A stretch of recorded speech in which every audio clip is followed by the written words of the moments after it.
10, 9, 8, 7, 6, 5, 4, 3, 2.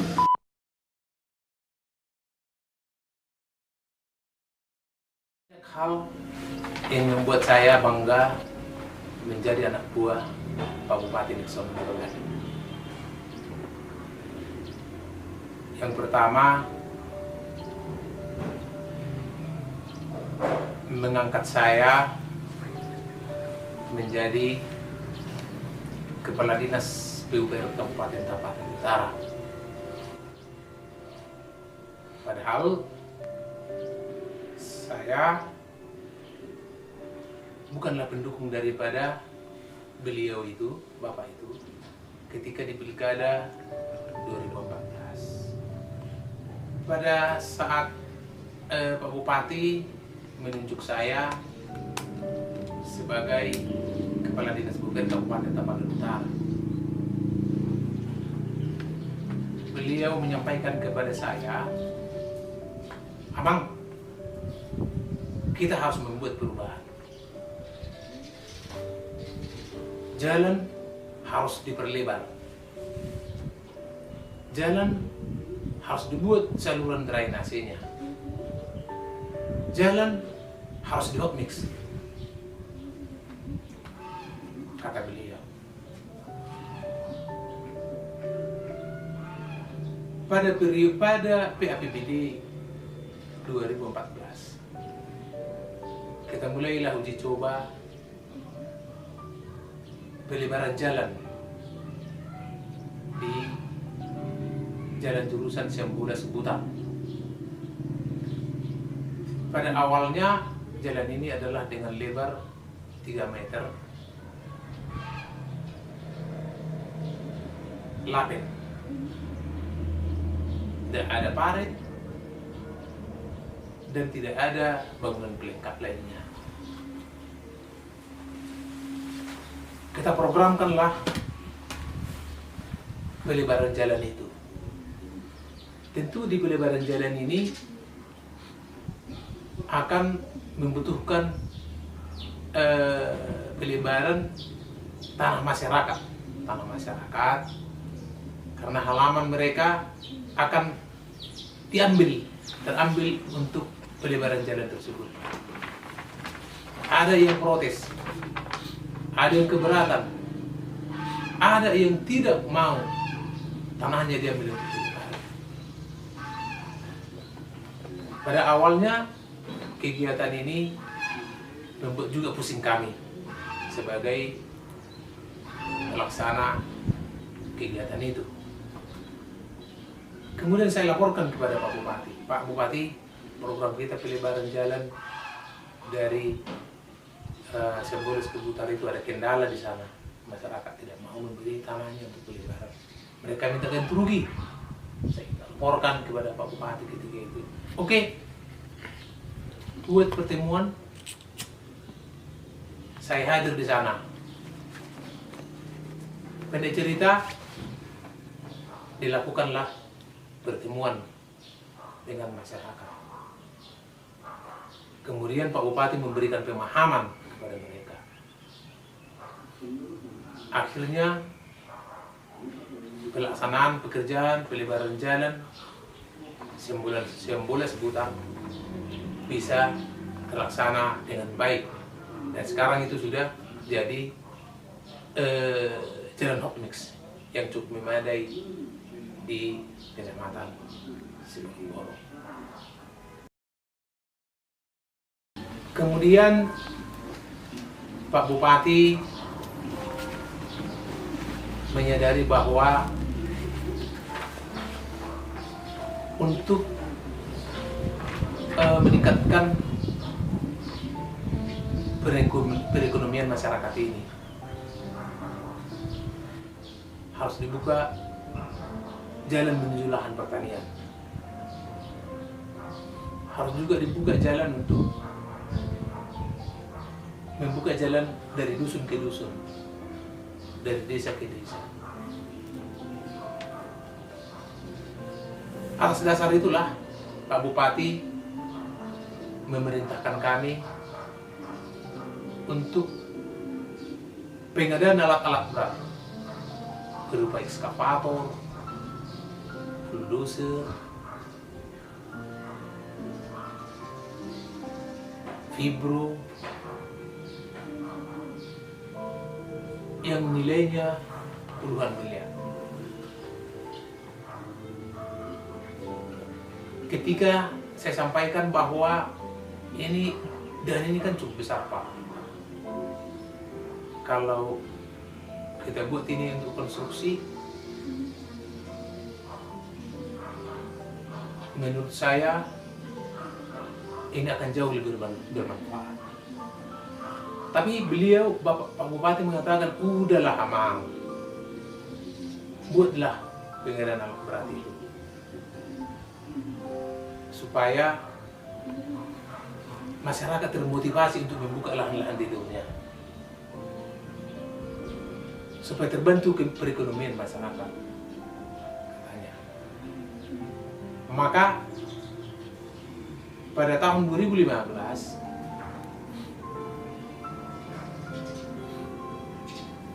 kami buatlah pengadaan alat berat. Jadi manfaat alat berat ini memang sangat luar biasa banyaknya. Yang pertama adalah membuka jalan menuju lahan-lahan pertanian, lahan-lahan tidur. Yang kedua, membuka akses jalan dari desa ke dusun terpencil. Kemudian dari dusun ke dusun. Kemudian untuk menormalisasi saluran air. Kemudian menormalisasi sungai. Yang paling dirasakan juga oleh masyarakat adalah ketika ada jalan yang longsor. Katakanlah misalnya longsorlah jalan dari Tarutung ke Sarula jam 12 malam katakan. Nah, begitu ada laporan daripada masyarakat ada longsor di sana, maka segera alat berat ini sudah bisa kita mobilisasi ke lokasi untuk menanggulangi longsor, sehingga dalam waktu yang tidak terlalu lama arus lalu lintas dapat kembali pulih. Ketika kita mengingat Bandara Silangit itu hanya bisa didarati oleh pesawat kecil sejenis Susi Air, dan pernah juga didarati oleh Wings Air.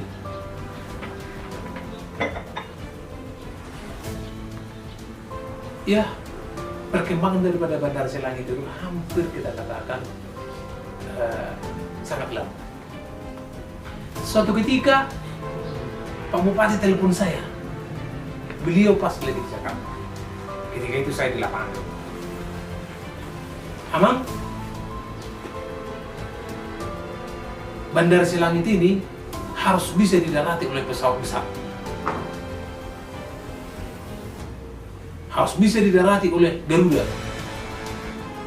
Itulah salah satu cara supaya perekonomian Tapal Utara bisa meningkat.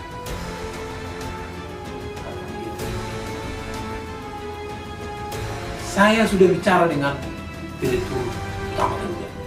Ini saya sama Pak Direktur ini sekarang. Beliau katakan, kami siap untuk mendarat di Silangit apabila bukit di jumlah desa itu harus ditebas rata dengan runway yang lama. Saya sudah setujui.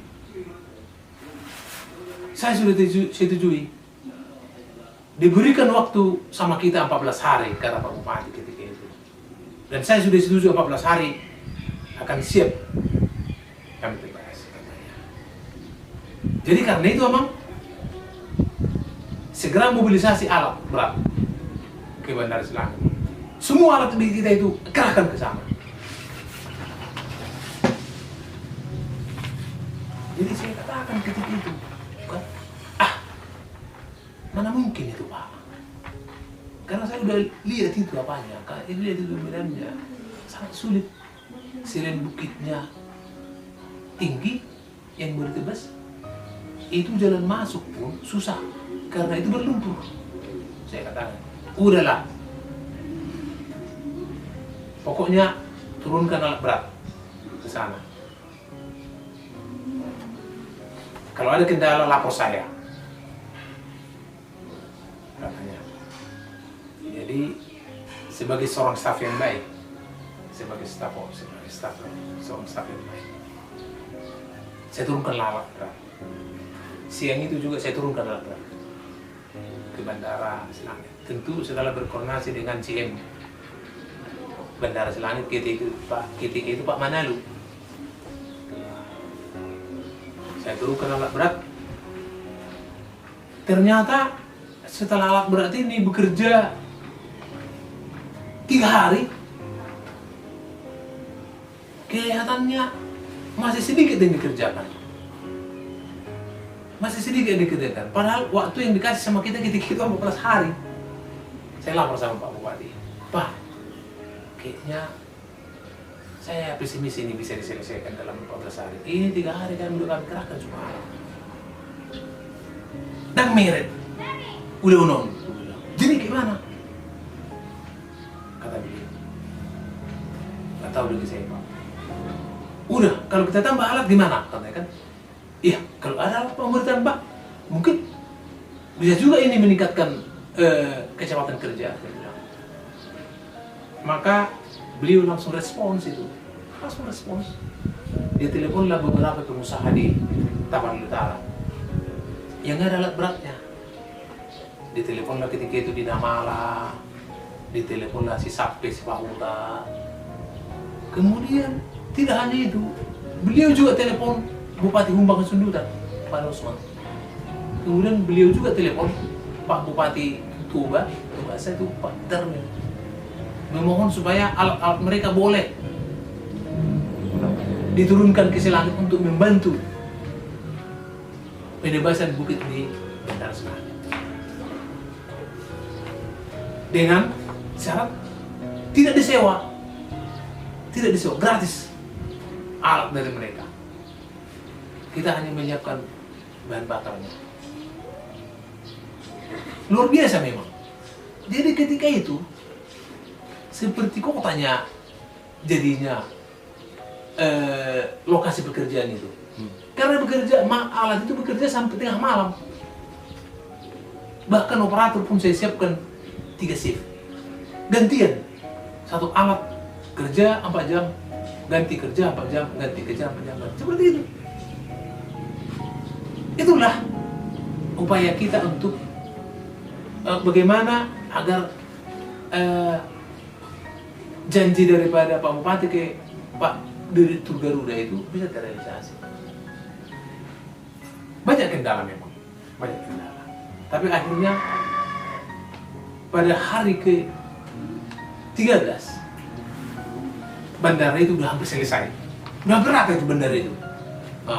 Sesuai dengan petunjuk daripada bandara, operator bandara itu. Hari ke-13 bandara turunlah tim Garuda dari Jakarta. Saya ketika itu di lapangan, kira-kira sore di jam 5.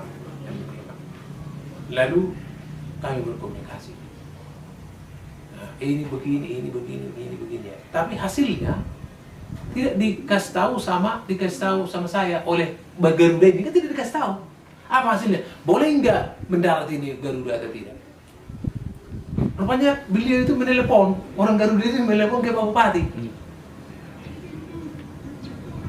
Entah apalah pembicaraan orang itu, kita nggak tahu. Kira-kira malam merasa itu jam 7 atau jam 8 malam. Ya kan? Telepon Pak Bupati lah saya. Mau latihan mang? Katanya. Masih setuju di Garuda? Katanya kan. Udah setuju di Garuda mendarat sih. Nggak benar tuh ini. Ali perlu lebih ditebas. Yang ini, ada ini. Koordinasi lah nanti dengan kepala bandara. Katanya kan. Jadi saya pun jadi inilah, ya kan? Ya semangatlah kita kerjakan. Karena dibilang Garuda sudah diizinkan untuk mendarat di situ. Nah, di perjalanan waktu, kira-kira kalau tidak salah 4 hari kemudian tanggal 18, enggak lupa saya tanggal berapa itu. Pada bulan itu juga akhirnya mendaratlah Garuda di Bandara Silangit. Itulah pertama pesawat besar mendarat di Silangit. Seperti itu. Jadi perjuangannya cukup berat. Jadi itu bukan, artinya itu bukan main-main itu. Bayangkanlah yang biasanya tidak ada apa-apa di sana, malam itu tiap malam ke kota itu, ujung bandara itu. Nah seperti itu. Jadi bukan itu, sebenarnya menurut saya itu adalah suatu karya yang luar biasa, dan itu akan menjadi catatan sejarah sebenarnya. Kenapa itu bandara Silangit itu bisa didarati oleh pesawat berbadan lebar? Suatu ketika Pak Bupati menelpon saya, Amang, katanya kan, tolong buat surat ke Pak Menteri PUPR Pak Basuki, katanya. Buat dulu usulan jalan dari Silangit ke Muara, pelebaran jalan.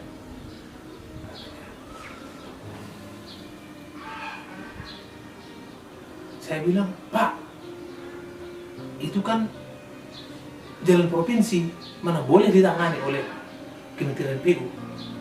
Hanya jalan nasionalnya yang boleh ditangani oleh Kementerian PU. Saya bilang sama Pak, udahlah, buatlah dulu surat itu. Pak SN sudah bicara dengan Pak Basuki. Memang dalam hatiku sebenarnya tidak yakin ini bahwa ini akan terrealisasi sesuai dengan kewenangan kan. Tapi ya selaku staf yang baik, ketika ada perintah, ya saya ini juga saya kerjakan. Maka dengan sedikit agak berat hati, saya suruhlah staf saya membuat surat itu. Kemudian saya kasih, sorenya itu saya kasih sama Pak, ini suratnya. Kemudian ditekan beliau lah, segera kirim, emailkan ke Jakarta. Kasih tahu sama, emailkan juga ke staf ahlinya Pak Sukur, katanya. Juga saya kerjakan langsung hari itu. Lakukan, ini loh kayak gue Kementerian PUPR menangani jalan provinsi, nggak ada itu, saya pikir. Nggak mungkin terrealisasi. Itu udah lupa lah, setelah itu lupa lah dari ingatan saya. Tiba-tiba mungkin nggak ada itu 3 bulan. Terus telepon saya dari Balai Besar Jalan Nasional di Medan. Pak, ini ada program dari pusat, katanya, pelebaran dari Jalan Silangit ke Muara, katanya. Hah? Saya bilang, kan, yang kami butuhkan adalah surat pernyataan daripada masyarakat bahwa mereka tidak menuntut ganti rugi apabila jalan dari Silangit ke Muara dibalikan, katanya. Bayangkan. Jadi, biar itu saya bilang. Karena sejak awal pun masyarakat itu kerinduannya adalah perbaikan jalan Silangit Muara itu. Itu kerinduan mereka, hanya satu permintaan mereka itu ketika Pilkada 2014 itu. Hanya satu, hanya itu. Tolonglah Bapak perbaiki jalan dari Silangit ke Muara, katanya. Kalau masalah pelebaran, kami relakan tanah kami untuk diambil, katanya. Akhirnya dengan mudah saya telepon camat, saya telepon kepala desa. Segera kalau jalan Silangit Muara mau diperbaiki, segera masing-masing pemilik tanah bangunan di sepanjang jalan Silangit Muara itu membuat surat pernyataan tidak menuntut ganti rugi apabila jalannya diperlebar. Sekarang itu, maka diumumkanlah di gereja. Batik di gereja itu. Ini jalan Silangit Muara mau diperlebar, ya kan?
dalam hatiku, saya hanya bisa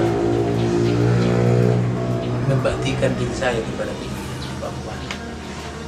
Saya hanya bisa kerja keras membantu program Pak Bupati. Saya bisa hanya memberikan kesetiaan dan loyalitas. Itulah yang bisa saya persembahkan kepada Pak Bupati. Dan puji Tuhan, Pak Bupati memahami itu. Pak Bupati memahami itu. Sehingga saya bisa bekerja dengan nyaman. Saya bekerja terus terang, saya bekerja dengan nyaman. Sampai dengan akhir pengabdian saya sebagai Kepala Dinas Perhubungan Kabupaten Tapanuli Utara. Saya berterima kasihlah kepada Pak Bupati. Kami sudah bersama selama 6 tahun. Tentu banyak hal-hal atau harapan Pak Bupati, namun tidak semua bisa saya penuhi. Ada yang bisa saya penuhi, ada yang tidak bisa saya penuhi.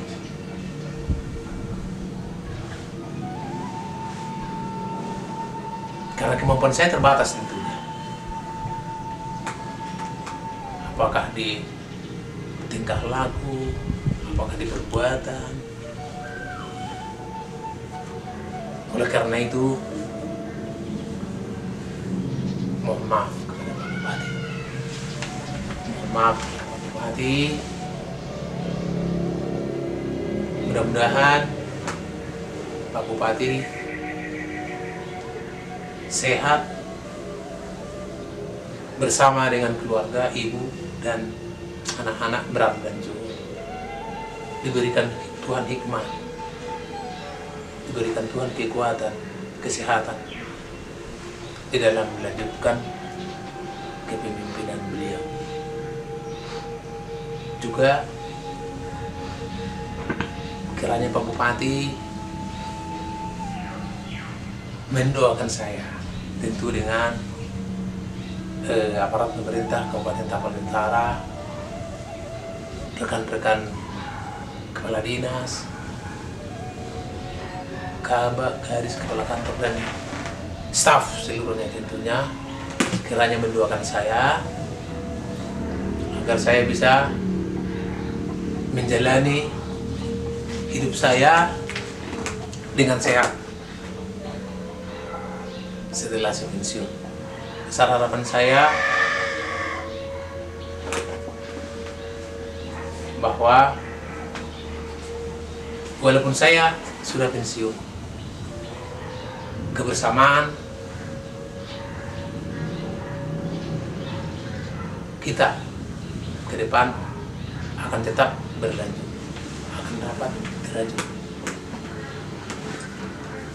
Itulah pesan saya kepada kita semua.